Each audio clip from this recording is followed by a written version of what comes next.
President-elect Donald Trump's inauguration is in only 11 days. Mr. Trump has said his day one priority will be the mass deportation of undocumented immigrants. As a result, school districts nationwide are preparing for ICE agents to potentially round up students.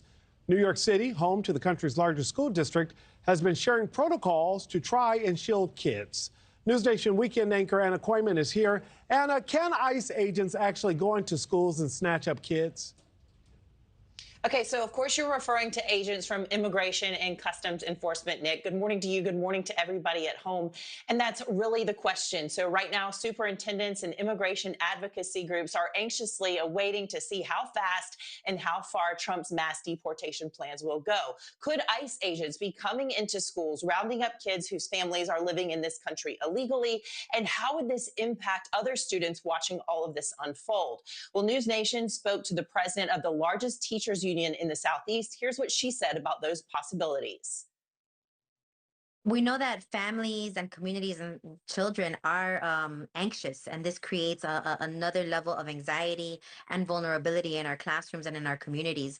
It is certainly a topic that, although it may not be talked about publicly, it's certainly happening in kitchen tables and, in dining room tables.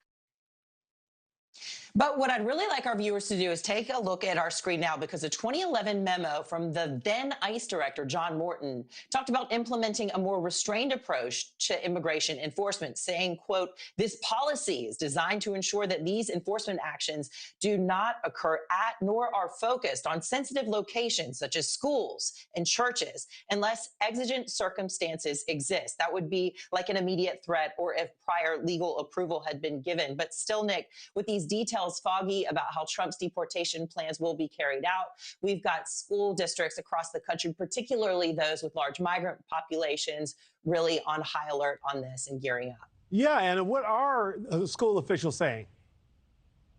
Well, we did speak with a superintendent for Mount Diablo schools. That's in Concord, California. And he said just the idea of all this is really becoming a distraction inside the classroom. Also, other programs that they would prefer to be delegating resources to are every so often taking a back seat to this very issue. Dr. Adam Clark says that his job is to alert staff, give them information, but also let families who are migrants here in this country know what their rights are.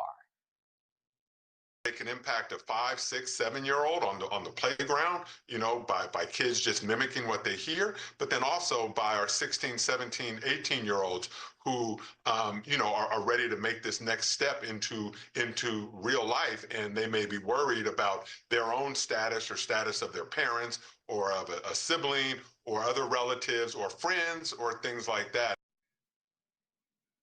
He said it could be really unsettling also for immigrants in this country who are legal. They just might not have their papers on them. Now, I do want to mention I spoke to the incoming border czar, Tom Homan, on my weekend programming a few weeks ago. And he said, yes, these deportations are going to begin on day one. They will be starting with violent criminals. Of course, kids inside classrooms, Nick, are not violent criminals. But as far as ICE agents coming into classrooms, it's yet to be seen.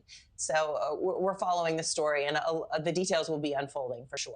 Thanks for watching, everybody. Go to joinnn.com to find NewsNation on your television provider. Also, don't forget to click that red subscribe button below to get more of NewsNation's fact-driven, unbiased coverage.